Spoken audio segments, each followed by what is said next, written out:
भूतिया बॉयफ्रेंड। एक डरावनी कहानी। रात के ठीक 12:07 हो रहे थे। कमरे में सिर्फ एक पीली सी बल्ब की रोशनी थी जो बार बार हल्की सी कांप रही थी। खिड़की के बाहर तेज हवा चल रही थी और उसी हवा के साथ एक अजीब सी सिसकियों की आवाज भी आ रही थी। यह कहानी है रिया की।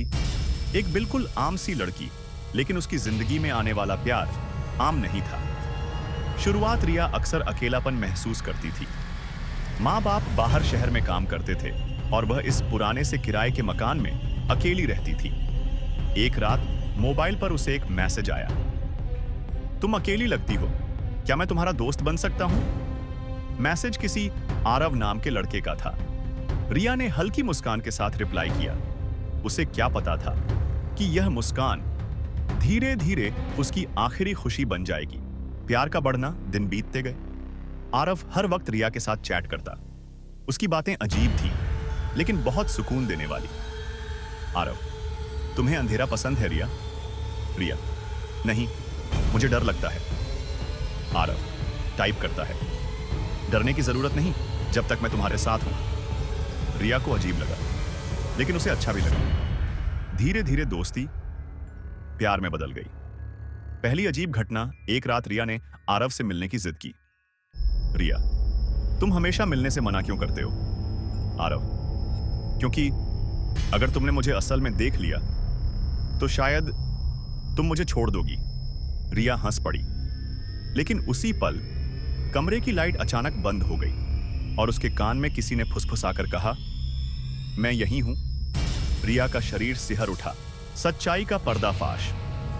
अगले दिन रिया ने पड़ोस की बूढ़ी औरत से आरव के बारे में पूछा। बूढ़ी औरत का चेहरा पीला पड़ गया। बेटी, इस घर में 5 साल पहले एक लड़का रहता था। नाम था आरव। वह अपनी गर्लफ्रेंड से बहुत प्यार करता था, लेकिन लड़की ने उसे धोखा दिया और उसी कमरे में उसने फांसी लगा ली। रिया के हाथ से मोबाइल गिर गया। भूतिया मुलाकात उस रात रिया ने आरव को आखिरी मैसेज भेजा। तुम जिंदा नहीं हो ना? मोबाइल अपने आप टाइप हुआ। मैं मरा हूं रिया, लेकिन तुम्हारे प्यार ने मुझे वापस बुला लिया। अचानक शीशे में रिया ने किसी का अक्स देखा। पीछे खड़ा था आरव। सफेद चेहरा, खून से भरी आंखें और टूटी हुई गर्दन। आरव भारी आवाज में, तुम मुझे छोड़कर नहीं जा सकती। मैंने तुम्हें अपना बनाया है। आखिरी डर रिया चीखना चाहती थी, लेकिन आवाज नहीं निकल रही थी। आरव धीरे धीरे पास आया। अगर तुम मेरी नहीं बनी तो तुम भी मेरी तरह बन जाओगी। अगली सुबह मकान का दरवाजा खुला मिला। कमरे में रिया नहीं थी, बस दीवार पर खून से लिखा था, प्यार कभी नहीं मरता। अंत या शुरुआत?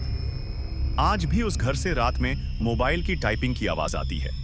और अगर कभी आपको रात के 12 बजे कोई अजनबी मैसेज करे, तुम अकेली लगती हो, तो याद रखना, हो सकता है वो आपका अगला भूतिया बॉयफ्रेंड हो।